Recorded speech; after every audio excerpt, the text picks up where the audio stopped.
Good morning बच्चों। आज हम आपकी पुस्तक का पाठ नंबर 15 गीता वचन अमृतानी पढ़ाएंगे।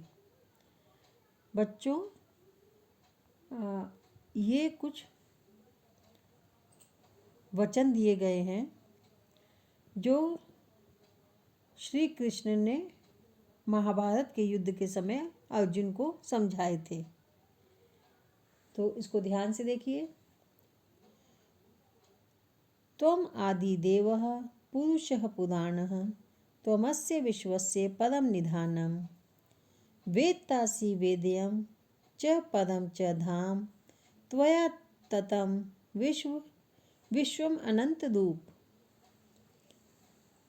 तुम आदिदेव और पुराण पुरुष हो। तुम संसार के परम आधार हो। तुम जानने वाले और ज्ञान के योग्य हो। तुम परम धाम हो। हे अनंत रूप, तुमसे सारा विश्व व्याप्त है। अभ्युत्थानं धर्मस्य यदा यदा हि धर्मस्य ग्लानिर्भवति भारत अभ्युत्थानम् अधर्मस्य तदात्मानं सृजाम्यहम्।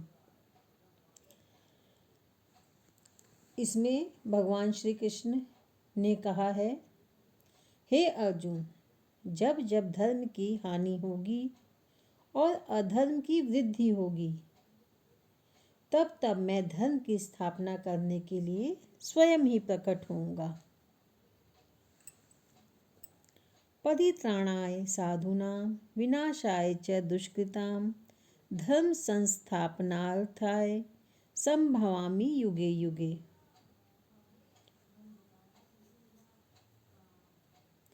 सज्जनों की रक्षा और दुष्टों का विनाश करने तथा धर्म की सम्यक स्थापना के लिए मैं युग युग में जन्म लेता हूँ। अर्थात कभी भी ऐसा समय आ जाए जब सज्जन को समस्याओं का सामना करना पड़ रहा हो और धर्म के विरुद्ध कोई कार्य हो रहा हो, ऐसे समय में भगवान स्वयं ही इस धरती पर जन्म लेते हैं।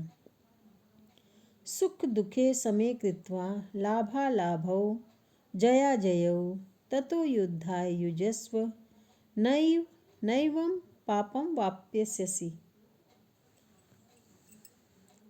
श्री कृष्ण भगवान ने कहा है, तुम्हारा अधिकार केवल कर्म करने में है, फलों पर नहीं।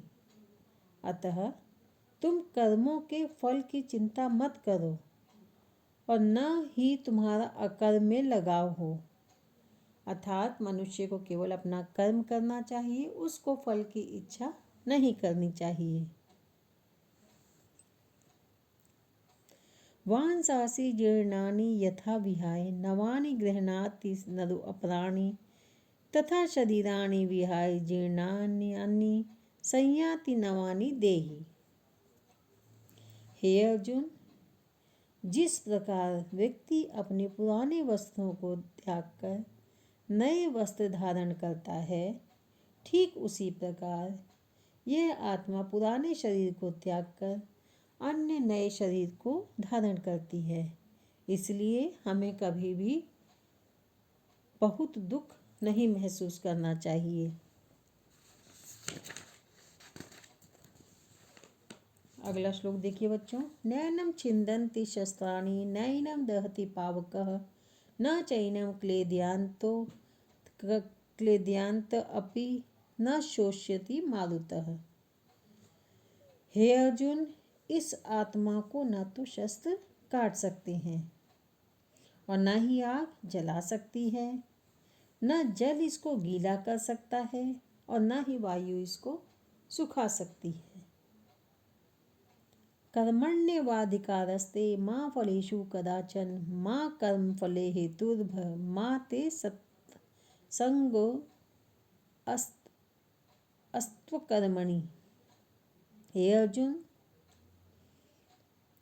सुख दुख, लाभ हानि और हार जीत को समान मानकर युद्ध के लिए तैयार हो जाओ। इस प्रकार पाप को प्राप्त नहीं होगे, अर्थात पापी नहीं होगे या पापी नहीं बनोगे। इस पाठ में भगवान श्री कृष्ण अर्जुन को ये उपदेश इसलिए दे रहे हैं ताकि वो आगे बढ़कर युद्ध लड़ें।